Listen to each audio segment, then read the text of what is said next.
ጉድ ጉድ ጉድ! አሌክስ እና ዴዝ ትኬት ይቆረጥላችሁ ሲባል አሌክስ ለብቻዬ ነው የምሄደው። ሰላም ሰላም፣ እንዴት ናችሁልኝ ውድ ቤተሰቦቼ? ሁሉ ሰላም፣ ሁሉ መልካም ከኔ እግዚአብሔር ይመስገን። ሁሉ ሰላም፣ ሁሉ መልካም ነው። እናንተ ጋር እንዴት ነው? ዛሬ ደግሞ በአዲስ ቪዲዮ ከች ብለናል ማለት ነው።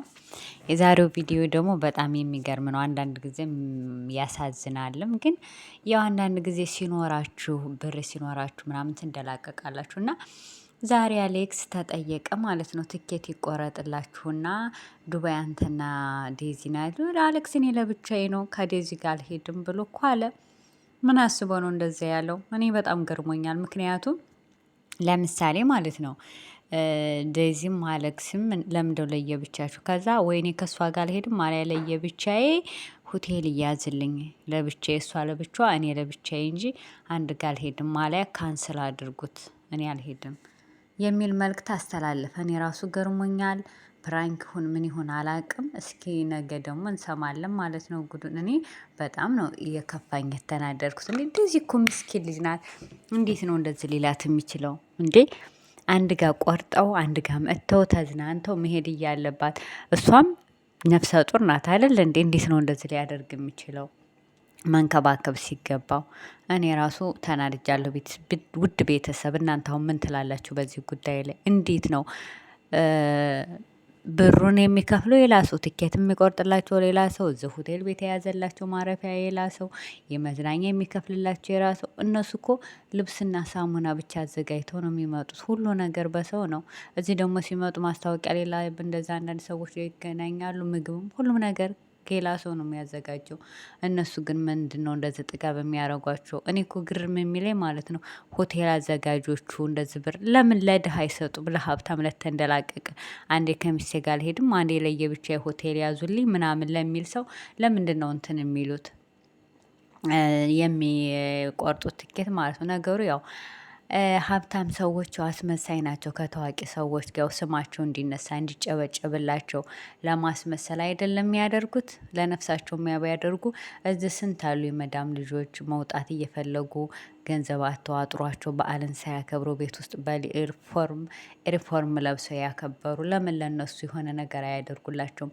ለምሳሌ መውጣት እየፈለጉ መዳሞቻቸው እየፈቀዱላቸው፣ ግን መዝናኛ ብር አተው ለእናቴ ለዶሮዋ መግዣ ለምኗ ብለው እየላኩ ስንት አሉ እንትን ያሉ። ለምን ለነሱ አይረዷቸውም? እንደዚህ እነሱ ባልና ሚስት ኑ ተዝናኑ ሲባል አንዴ ለብቻ ሆቴል ነው ለብቻ እንትን ነው የሚይዘው እያሉ ከሚቀልዱና ከሚያሾፉ፣ የምሬ ነው። ገንዘብ ሲኖራችሁ ማንኛችሁም ብኮኑ ማለት ነው ለሚያሳዝን ለእኔ ቢጤ ለሆነ ሰው ስጡ። እንደዚህ ሀብታሞች ግድኑ ተዝናኑ እያላችሁ የምትለምኑ ለምንድን ነው? የሚበላው የሚጠጣው ሰው ስንት ያጣለና። እኔ እንደዛ ባይ ነኝ። እስኪ ደግሞ ግና ያለው እስኪ ነገ ደግሞ ምን እንደሚፈጠር ማለት ነው። እና ከኔ ጋር ትሄጅም ነው ያላት። እንግዲህ ለብቻዬ ነው የሚሄደው አለ አሌክስ። እስኪ አብረን እናያለን ማለት ነው። እና ደግሞ ባለፈው ያቀረብኳት ሀይሚ እና የቤት ሰራተኛ ከኢትዮጵያ አምጥታ ለእንትን በቢሮ መልኩ ከዛ እያመጡ በደላላ እንትን የሚሉ አይደል ብር 15 ሺህ ብር ሰረቀችኝ ያችው ያለቻት ልጅ አሁን ፖሊስ ጋር ሁለቱም ተካሰው ተያይዘው ቀርበዋል። ፍርዱ ምን እንደሆነ አላውቅም። ከዛ መሲ ጋር ገቡና እንደዚህ ሲባል ከዛ እነ መሲም ሁሉም የቲክታከሮች ባለ ፎሎወሮች ትልልቆች አልተዋጠላቸውም እና ልጅቷ አልሰረቀችም።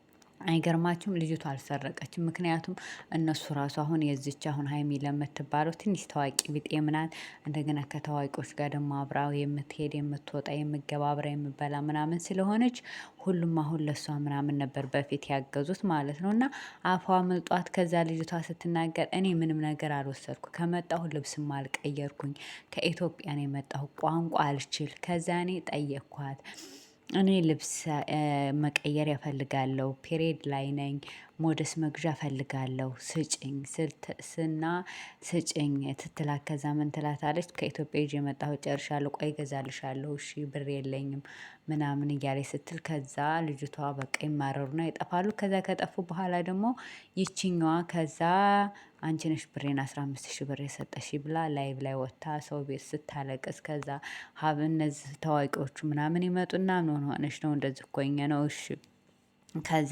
ሁሉም እንዴት ትሰርቃለች በህግ እያያዙ ምናምን እርግጠኛ ነኝ ሆኜ የምነግራችሁ ማለት ነው። ብር ቢኖራት እንትን ቢኖራት እንዴት ነው ቲክታክ ላይ የምመጣው? ህግ ጋር ትሄዳለች ህግ እንዲይዝላት እንጂ። ከዛ መጣች ውሸት መሆኑን እንግዲህ ተመልከቱ። ከዛ ልጅቷ መታ እኔም ሞደስ ግዢልኝ ምናምን ስላት እምቢ ነው እንጂ ያለችኝ የለኝም ብላ የለ እንደኔ ያልወሰድኩም ብላ ትላታለች ማለት ነው። ሰማችሁ ጉድ ቤተሰብ ማለት ነው። ከዛ መጨረሻ ላይ ያንን እንዳለቻ ማለት ነው እኔ አልፈልግም እንደዚህ ምናምን እንዳለቻት ከዛ አጅሯ ብር ጠፋኝ ብላ ነበረ። እኔ እኮ ብር የለኝም ለዛ ብዬ ብያታለሁ። አዎ ከዛ ከታች ደግሞ ሰው እና ታዲያ 15 ሺህ ብር ሰረቀችኝ የምትይው የእንትን የሞደስ መግዣ 15 ብር የማይሞላ 10 ብር ሞደስ መግዣ የለኝም ብለሻት ብያለሁ እያልሽ አይደል እንዴ? እንዴት 15 ሺህ ብር ልሰርቅሽ ቻልሽ? ከዛ አንዷ ደግሞ እንደዚህ ደላላ ናት አብራት የምትሰራ እሷ ደግሞ ምን አለች መሰላችሁ? እውነት ነው እኔ አንቺንና እሷ መካከል ገብቼ እንዲህ ነው የምለው ነገር የለም። አንቺ ራስሽ እና እሷ ፈጣሪ ብቻ ናችሁ የምታውቁታል። አንቺ ራሱ ደላላ አይደለሽ እንዴ? ከአንድ ሰው የምትቀበዩ 15 ሺህ ብር አይደል እንዴ አለች። ያከዝ ስለ እኔ ስለምቀበለው ስለማደርገው አይደለም ማወራው እያወራን ያለ ነው ስለ 15 ነው። እንዴት 15 ሺህ ብር አንቺ ብዙ ሰራተኛ 3 ሰራተኛ ቤት ውስጥ እያለ እንዴት ነው ጥለሽ የምትሄጂው ብላለቻት ማለት ነው። ከዛ ስትላት እኔ ቤቴ ክፍት ነው ቤቴ ክፍት ነው እንዴ ገና አዲስ ያመጣሽን ሰራተኛ ምኗን አታውቂው? ለአንቺ ለራስሽ ወይ አላመጣሽ ለሰው ልትሰጫን ነው ያመጣሽው? እንዴት ተሽላ አንቺ አሁን ካሽ ተቀበለሽ እጅሽ ላይ የሆነ ነገር ለስራ አስቀምጠሽ አታውቂም? እኔ ወይ መኪና ውስጥ እቆልፋለሁ ወይም መኝታዬ ቤት እቆልፋለሁ አላይ ደግሞ ቡፌ ልብስ ማስቀመጥበት ጋር እኔ እቆልፋለሁ እንጂ እኔ እንደዛ አላደርግም አለቻት ማለት ስትላት ዝም አለች። ይችኛዋ አያችሁ እንደ ውሸት እኮ መዋሸት በጣም በህግ የሚያስጠይቃልም እንደገናም ደግሞ ያዋርዳልም። ተዋረደች አይገርማችሁም? በጣም ነው የተዋረደችው። ምክንያቱም እንዴት ተዋረደችው ብትሉኝ አስባችሁታል? እንዴት ሰው 15 ሺህ ብር እያለ የማታውቁት ሰው እያለ እንዴት ነው ትታችሁ የሚከዱት? ቦርሳችሁ ወይ ይዛችሁ ሄዳችሁ ወይ መኪና ውስጥ ታስቀምጣላችሁ ወይም ይሄ እኮ በእንትን ይሄ ያለ አይደል ይሄ ቡፌ እቃችሁ እንደዚህ እንትን የምትሉት አለ መቆለፊያ መቀመጫ ወርቅ ምናምን ነገሮች እንደዛ አንዳንድ ነገሮች እዛ ይቀመጣል። ሲጀመር 15 ሺህ ብር እንደውም በእጁ ማንም የሚይዘው አሁን ቴክኖሎጂው ባደገ ወቅት ብር የሚከፈለው በሞባይል ሁሉ ነገር በሞባይል ሁሉ ነገር ስልክ እጅ ላይ ምንም ነገር እኮ የምናደርገው ነገር እኮ እኛ የለም ምንም ነገር ማለት ነው።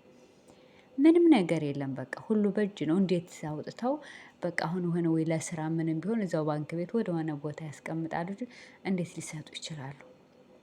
እኔ ራሱ ገርሞኝ ማለት ነው። እና አንዳንድ ጊዜ ሰዎችን ሳታውቁ ለሰው መገደፍ ለሰው ማጨብጨብ አዎ እውነት ነው ትክክል ነው የምትሉ ሰዎች ግን ተቆጠቡ። አሁን በፊት ሃይማይዘሽ አፈሪ ብሎ እንዲህ ብሎ እያለ ሁሉም ቪዲዮዎቻችሁን እየሰራችሁ ሁላችሁም ለሃይሚ እያላችሁ ትታጨበጭቡ ነበር። ልጅቷ ስትመጣ ደግሞ ግልብጥ ብላችሁ ምናምን ከዛ ይችኛዋም ሃይሚ የምትባል እኔ ወንድሜ ሞቶብኝ እኔ ራሴ ሀዘን ላይ ነኝ ምናምን ሌባ እና ሰው ማንም ሰው እኮ ሰው ይሞትበታል። ማንም ሰው ሁላችንም እንቀብራለን ቤተሰቦቻችን እንደዚህ ግዴታ ከቤታችሁ ውስጥ መሆን የለበትም። ጎረቤት የምታውቁ ሰው ጓደኛ ዘመድ እናት አባት እህት ብዙ ሰው ይቀበራል። ቀብሮ ግን ሁሉም ተጽናንቶ ስራውን ይሰራል። ምክንያቱም እኛ ሁላችንም ወደዛው ሂያጅ ነን። እኔም አንቺም አንተም ሁላችንም ቀናችን ስደርስ እያንዳንዳችን እንጠራለን። እያንዳንዳችን ወደዛችሁ ቦታ እንሄዳለን። ማንኛችንም እዚህ የምንቀመጥ የለንም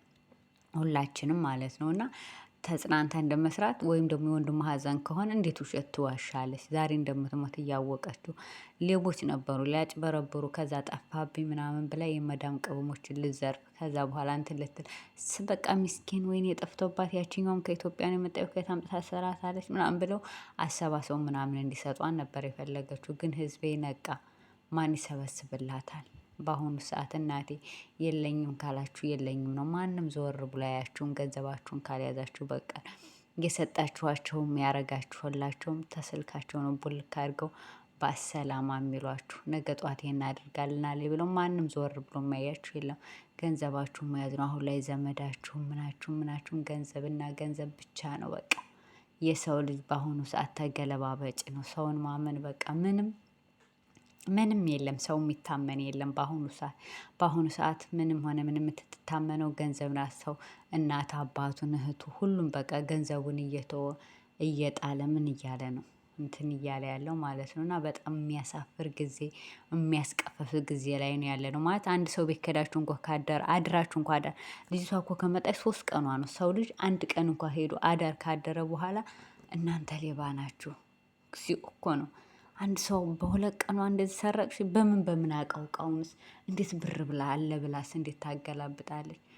አረ ተው ተው ግን ፈጣሪያችሁን ፍሩ። ተው ግን እንደዚህ ተው። የጭፍን አትፍረዱ ይፈረድባችኋል ነው። ተው ግን ከእንደዘዛ አይነት ከእንደዘዝ ድርጊታችሁ ብትቆጠቡ መልካም ነው እላለሁ። እኔ እንደራሴ ማለት ነው። አንዳንድ ሰዎች ውሸት የምታወሩ እንደዚህ ያልተደረገ ተደረገ እያላችሁ የሰው ገንዘብ የምትፈልጉ ተጠንቀቁ እላለሁ። በሌላ ቪዲዮ እንገናኛለን። ባይ ባይ ሁላችሁ